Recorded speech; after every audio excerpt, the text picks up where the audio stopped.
Bonjour, bonjour. Alors, une petite vidéo pour expliquer ce qu'est la vibration.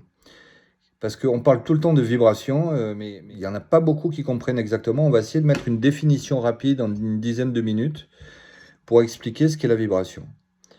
Alors, quand vous êtes une vieille âme et que vous êtes très évolué et que vous avez la chance de vivre cette période incroyable où l'âme peut refusionner avec son esprit, avec sa lumière et reconnecter à son essence. À partir du moment où ça commence, vous allez recevoir de l'énergie tous les jours un petit peu plus. Donc vous recevez de l'énergie tous les jours un petit peu plus, un petit peu plus, un petit peu plus, ce qui fait que vous allez monter en vibration petit à petit. Alors, on a des limitations. Nos limitations pour monter en vibration, c'est d'abord notre corps physique, mais après, c'est aussi nos corps inférieurs, c'est-à-dire le corps vital, le corps mental inférieur et le corps astral, le corps émotionnel. Donc en fait, c'est pour ça que j'ai fait des vidéos sur ne plus penser. C'est-à-dire que pour monter en vibration sur les couches supérieures, on a besoin de toucher, de sortir de la polarité. Sortir de la polarité, c'est sortir du magnétisme. Alors, tout ce qui est sur la Terre a des formes. Et tous les atomes sont structurés d'une certaine manière pour faire la table, pour faire le téléphone, pour faire une image, les mots, la musique, tout est magnétisé pour donner des formes. Mais ça correspond à des vibrations aussi. Sauf que là, sur la Terre, on est sur des vibrations très basses. Puisque c'est l'expérience planétaire. Puisque sur la Terre, l'expérience, c'est de mettre de l'énergie très forte dans de la matière très dense. Donc, sur les cycles de l'évolution, on vient de passer le cycle de l'involution, où on devait être collé à la matière. Donc, il y a le gluten, il y a plein de choses qui font que ça nous colle sur la Terre, et on vit dans des basses vibrations. Alors, c'est pour ça qu'aussi on est protégé des extraterrestres et de toutes les civilisations qui auraient interféré sur la Terre au niveau du 3D, de l'expérience. Même s'il y a des entités partout et qu'il y a une programmation, enfin bon, on ne va pas rentrer dans ça, c'est un autre sujet. Ce qui nous amène aujourd'hui, c'est de comprendre la différence. Donc, plus vous allez monter, et plus, ça se fait en plusieurs étapes. Il faut bien comprendre que le corps physique, c'est un obstacle, mais ce n'est pas le plus gros des obstacles. Le plus gros des obstacles, c'est notre psychique, notre mental manipulé, qui a besoin de tout comprendre. Donc c'est pour ça que, on va dire que notre esprit, le tout, là-haut, va nous donner l'accès au plan supérieur uniquement quand nous serons capables de les gérer psychiquement. Voilà. Et surtout émotionnellement. Enfin, les deux ça va ensemble. Le mental inférieur avec le corps astral qui est le corps émotionnel. Alors encore une fois, il ne s'agit pas d'ignorer qu'on a un corps physique, un corps vital, un corps mental inférieur et un corps astral. Au contraire, l'information doit passer par là. Sauf que c'est là qu'on va être torpillé. Donc vous avez ceux qui sont carrément que dans le physique, dans la 3D, dans la matière, et qui vont boire du coca, regarder le match de foot et vivre leur vie sans rien. D'ailleurs, eux, ils s'en foutent hein, de tout, hein, et ils comprennent pas, bah, c'est des âmes jeunes. Et après, vous avez les gens qui évoluent un petit peu plus et qui commencent à... Alors, dans l'évolution, à un moment, on aura une vie ou plusieurs vies, où on sera dans la religion. Donc déjà, c'est une ouverture. Puis après, il y a l'ésotérisme. Donc on aura une vie, plusieurs vies, on sera sorcier, chaman, on aura affaire à tout ça et on sera avec les guides spirituels, et tout ça, c'est encore une étape, mais on reste dans les mondes inférieurs. Et là, alors c'est des vibrations qui sont un petit peu plus hautes, mais qui restent quand même très basses. Et le passage, la porte pour passer sur les plans supérieurs, elle demande de casser avec tout ça. C'est-à-dire qu'il ne faut plus avoir aucune influence mentale, une gestion parfaite de l'émotivité des émotions. C'est-à-dire, on n'est plus impressionné du tout par ce qu'on voit, par ce qu'on sent. Alors, c'est pour ça qu'au tout départ, on reçoit des flashs, parce que c'est très compliqué de rester sur des vibrations hautes et d'y rester tout simplement. Donc on reçoit des flashs sur ce qu'on doit faire, en fait on reçoit de l'information tout simplement. Alors, pour tous ceux qui méditent ou qui ont fait des méditations, c'est très simple. Toutes les méditations qui sont guidées, où on vous dit il y a un arbre, où il y a une rivière, où il y a ci, où il y a ça reste des couches inférieures. Alors, c'est pas négatif, je suis tout à fait neutre là-dessus. Je peux même passer par là pour faire comprendre ou faire avancer quelqu'un. Mais on reste, vous voyez, le psychique, ça le rassure en fait. Et on va travailler sur les mondes inférieurs, sur la programmation. On va travailler dans ces couches-là parce que on connaît. Donc on est rassuré et ça reste quand même des images. Alors c'est pas négatif comme je l'ai dit, mais pour certains, et vous avez tous connu ça à un moment donné, vous arrivez sur des plans supérieurs et vous ne comprenez pas. Alors vous pouvez voir des formes géométriques, vous pouvez voir des choses que vous ne savez pas ce que c'est. Vous arrivez sur des univers, vraiment, il n'y a plus rien. Et c'est là que c'est difficile, puisque le mental va toujours essayer de dire, mais d'interpréter, de comprendre. Alors, c'est là que votre mental supraconscient doit prendre le relais. Et c'est bien difficile, puisque, et c'est là l'erreur, c'est que on ne peut pas penser humain sur les plans supérieurs. Déjà, vous ne pouvez pas penser humain sur les premières couches de l'invisible, qui restent les mondes inférieurs, puisque c'est pas comme ça. Alors, je me répète tout le temps,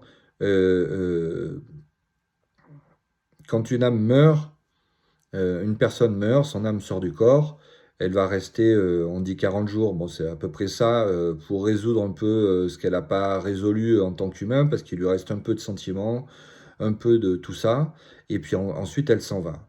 L'ego se dissout complètement.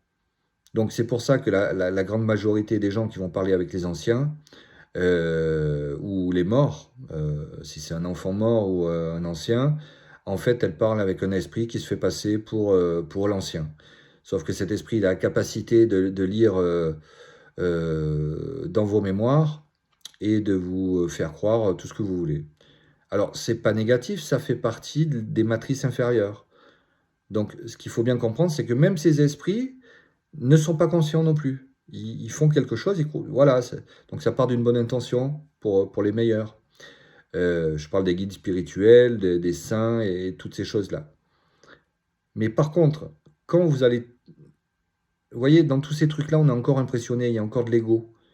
Et on reste dominé par quelque chose. Donc le suprême, c'est Dieu. Mais on est dominé sinon par les esprits de la nature pour les Amérindiens, les esprits en Inde. Bon. Alors on peut ressentir dans son corps des choses. Et c'est vrai qu'on se sent plus léger quand on va sur ces mondes invisibles. Mais quand vous allez passer la porte au supramental et qu'il n'y a plus du tout d'influence sur l'ego et sur le mental inférieur, ni sur les émotions, là ça vibre énormément. Mais ça vibre. Donc par exemple, on va prendre un exemple très concret. Vous avez un problème dans votre vie. Que ça soit, vous avez un problème d'argent, vous avez un problème de cœur, vous avez une peur qui vous embête. Alors, si vous dites, bon, ben moi je vais essayer de modifier ça. Alors, il y a beaucoup qui pensent que ça peut venir d'une vie antérieure, du lignage d'une vie de la famille. Effectivement, ça peut avoir des influences. Mais si vous allez directement sur la vibration exacte dans les plans supérieurs du problème, c'est instantané et ça se corrige très très vite.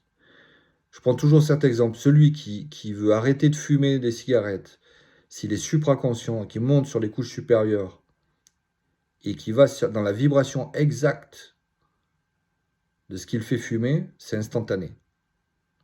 C'est immédiat. Ne fume plus. Donc, alors, pour vous faire comprendre, par exemple, vous avez un problème d'argent et vous voulez résoudre ça, que c'est normal, c'est pour votre sécurité, vous avez besoin d'argent pour votre vie, pour payer vos factures, pour remplir le frigo, vous avez un crédit. Si vous allez en méditation, bon, déjà, il y a tous ceux qui vont demander. Alors, ils vont demander à qui? Alors, ils vont demander à Dieu de les aider, ils vont demander à leur guide, ils vont demander à des esprits. Non, parce qu'il y a le mental. Vous allez demander. Donc déjà, ça veut dire qu'il y a des forces qui sont supérieures à vous, qui vous dominent. Donc il est possible que ça bouge quelque chose, mais c'est pour vous maintenir dans la matrice. Pour changer ça, mettez l'intention. Et vous allez vous centrer au maximum, c'est-à-dire vous détacher, c'est-à-dire, on peut appeler ça méditer, mais vous vous centrez, vous pouvez avoir les yeux ouverts, c'est pas un problème. Et vous pouvez faire ça n'importe où, n'importe quand. Vous vous centrez, et vous mettez l'intention, et vous enlevez tout mental. Mettez juste l'intention de monter à la verticale, d'aller dans des vibrations supérieures, et vous laissez faire. Alors là, vous allez être attaqué par... Vous allez passer par toutes les couches. D'abord, je suis en train je suis assis là, chez moi, ou dans ma voiture, ou dans la forêt, ou n'importe où. Puis vous allez oublier ça, vous allez oublier les sons, vous allez oublier tout ça. Ensuite, vous allez monter dans les premières couches inférieures. Donc là, vous allez avoir l'astral, l'émotivité, le mental inférieur qui va essayer de contrôler pour dire où tu vas, qu'est-ce que tu fais. Et une fois que vous ne pensez plus du tout, et là, il faut être capable de rester centré.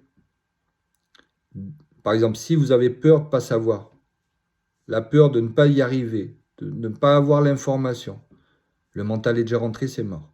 Vous êtes décalé. Donc, on parle de vibration.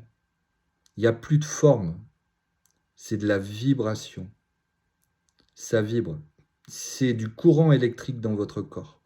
Quand je dis du courant électrique, ça peut être très violent même. C'est-à-dire que ceux qui sont dans le supramental, ils ressentent dans leur corps vibratoirement, ça vibre. Ils vont aller dans la vibration du problème. Et ils vont être capables de modifier cette vibration. Et le problème est résolu. Alors, tout est vibration, oui, tout. Dans la matière, vous mettez, vous savez, l'histoire des flocons de neige qui se modifient en fonction de la musique. La musique, vous mettez des grains de sable sur quelque chose et en fonction de la musique, ils vont prendre une forme différente. Les plantes grandissent différemment avec des musiques différentes. Les sons, les mots. Donc quelqu'un qui est supraconscient va fusionner avec sa voix. Et donc la voix devient vibration. Et la voix modifie. C'est magique. Alors, d'ailleurs, les trans des chamans, avec les tambours, ceux qui utilisent les tambours, ou les bols tibétains, ce n'est que de la vibration. Le problème, c'est que ces vibrations vont amener sur des plans, et le problème, c'est que les personnes en général ne gèrent pas où elles vont. Donc effectivement, on va sur d'autres plans, mais où? Et il n'y a que quand vous n'avez plus de mental du tout, que vous allez avoir l'information correcte et que vous allez pouvoir modifier les choses. Voilà, bon, j'espère que c'est clair, j'espère que vous allez comprendre. Et en fait, quand on sait, on sait. On ne peut pas l'expliquer. C'est hyper difficile d'expliquer la vibration. Quand on sait, on sait. C'est comme ça. Alors ne vous fatiguez pas à essayer d'expliquer aux autres, ils ne comprendront pas. Mais quand on sait, on sait. C'est vibratoire. Au revoir.